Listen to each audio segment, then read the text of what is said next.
Well, it's personal between me and you, and I'm going to do you some serious harm, you big stiff idiot.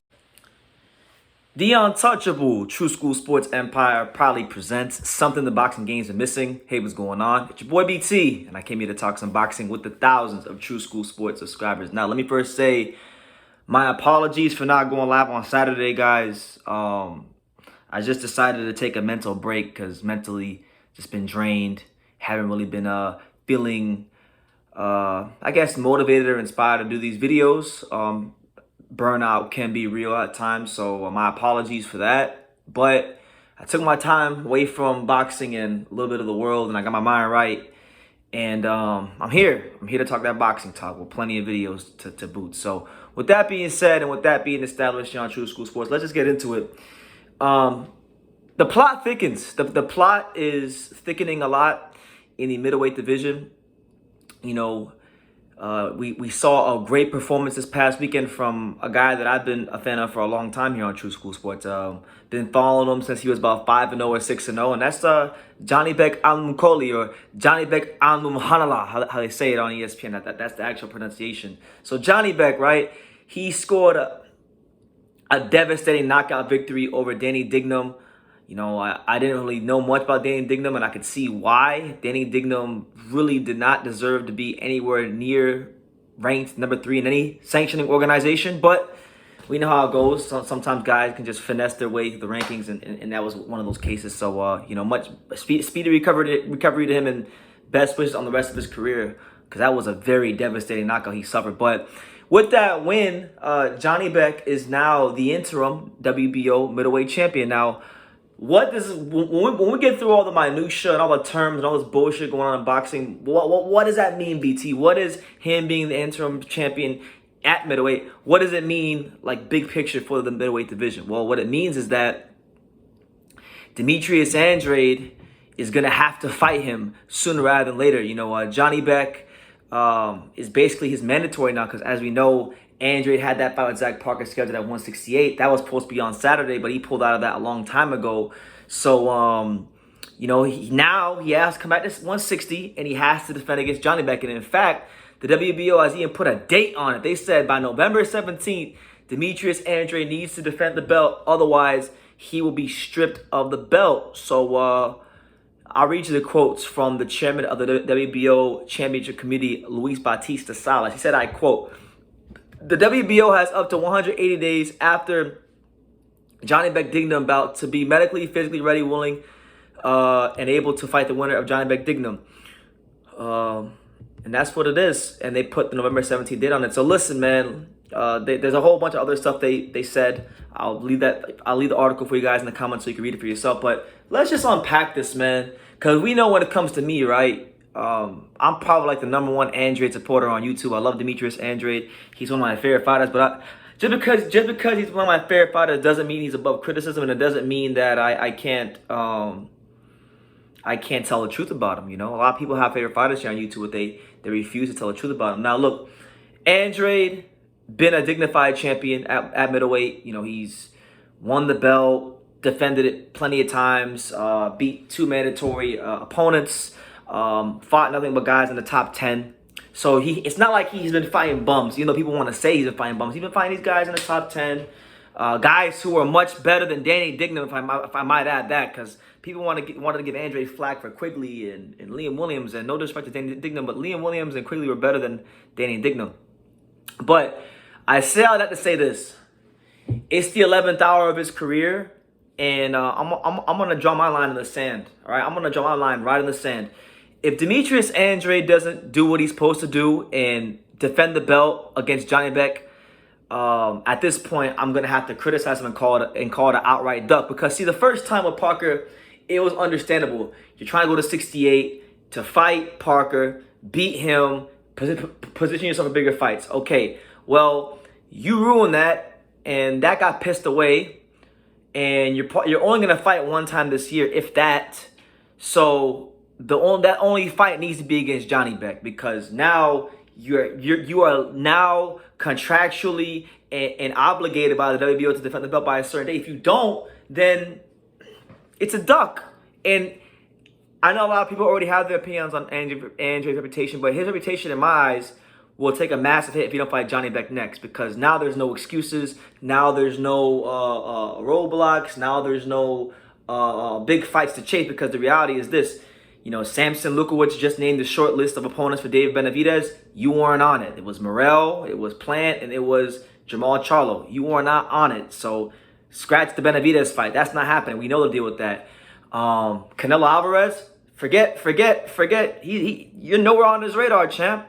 He's going to fight Golovkin, which was just announced recently. After that, he might look at a rematch with Bivol. And if he doesn't fight Bivol, maybe he fights Benavidez. You're not on his priority list, okay? So you can't keep chasing the wind, and you can't keep avoiding a guy like Janibek, or in people's eyes, avoiding a guy like Janibek and delaying a fight like Janibek, when the reality is, the way the landscape is right now, it's not favoring you to get one of those fights. And you know what? I want to see this fight next. And personally, I've always wanted to see this fight, but I was okay with Zach Parker because I thought it could lead to bigger and better things for him.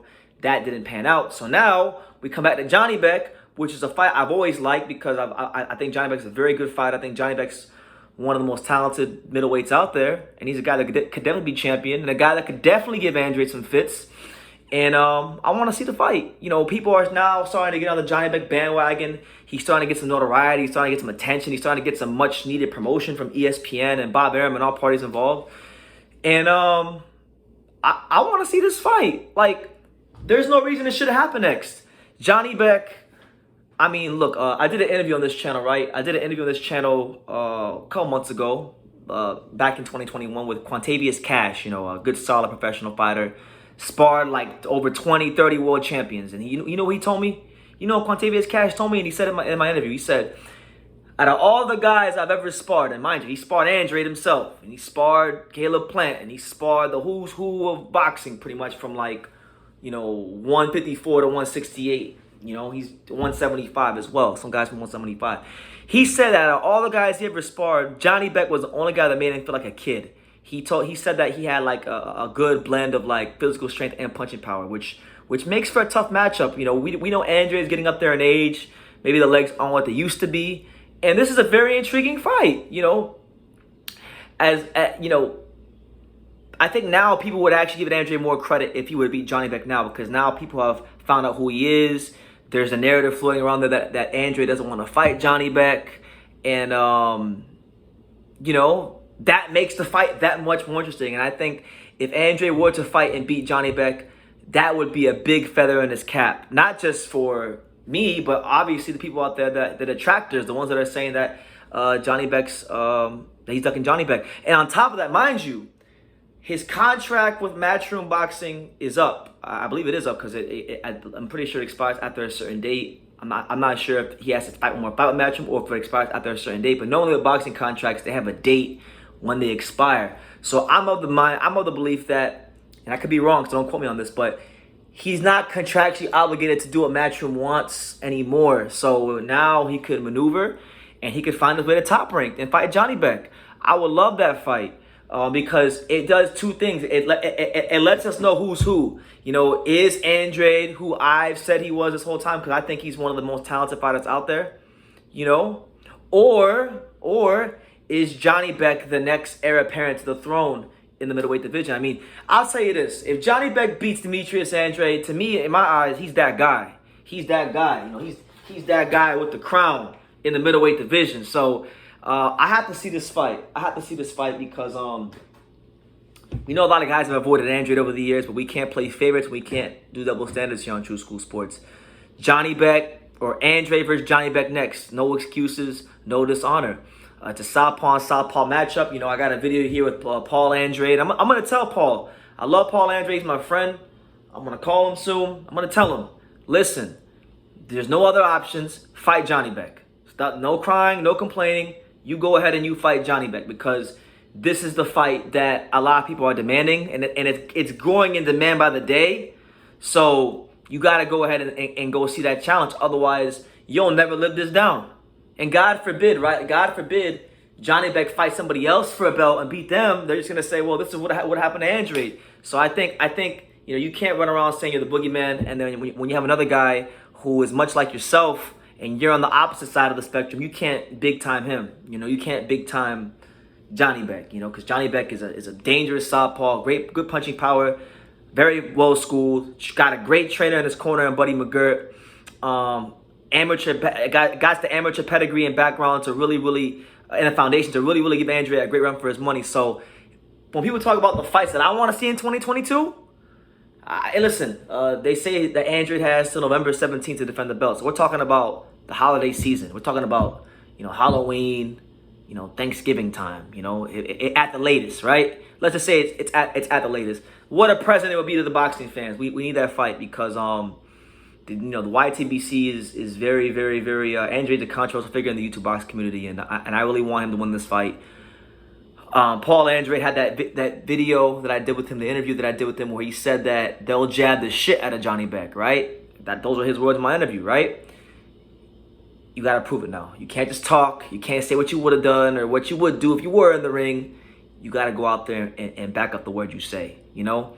So yeah, that's it. I'm gonna leave it at that. I've drawn my line in the sand. I've let my feelings and my opinions and my perspective be known on this fight. There really is no other fight for Andrade at this point. And I'm gonna say this: nothing's happened yet, so I can't get happy or mad about the situation. But I'm gonna say this: if Andrade does not fight Johnny Beck next, he can go. Listen, he can beat Johnny Beck and move to 168 after that. That's fine, but he has to honor this last defense. If Andrade does not honor this last defense, I'm going to have a lot to say about it, and it will not be nice. So I'm going to leave it at that. Make it happen. Don't have step. You know, Demetrius Andrade, Johnny Beck, Alimkhanuly. How do you say his last name? I'm still trying to get the actual pronunciation now. Johnny Beck, Alimkhanuly. That's how you say it on ESPN. That's the fight I want to see next for Andrade. I don't really care about what they're trying to chase right now. It doesn't matter because the landscape doesn't favor you anyway. Canelo's not gonna fight you. He's got Golovkin, he's got Bivol, he's got, you know, better be a Smith winner. He's got still John Ryder in the background, or Buatsi in the UK if he wants it. There's a lot of options for him. And I don't think it's worth chasing at this time. So fight Johnny Beck, beat him, and then you build off that. You know what I'm saying? And if not, then I'm gonna have a lot to say. But yeah, I've been rambling. You guys, let me know what you think in the comments down below. Make sure you guys take the time to subscribe. And like I say in every single one of these videos, you can love me or you can hate me. But I'm just a kid from Daniel. So until next time, take care, guys. Thank you for watching another video on True School Sports, the home of boxing. If you made it this far, do me a favor and do yourself a damn favor. Hit that subscribe button, and surely you will not be disappointed. You know, True School Sports bringing you the latest and greatest, the untouchable, you know, boxing content, interviews, news videos, breakdowns, live fight reaction extravaganza. We've got a great community of people here, boxing fans all over the world, from America to the UK to Australia, and on and on and on. So join the empire today. Hit that subscribe button. Take care and God.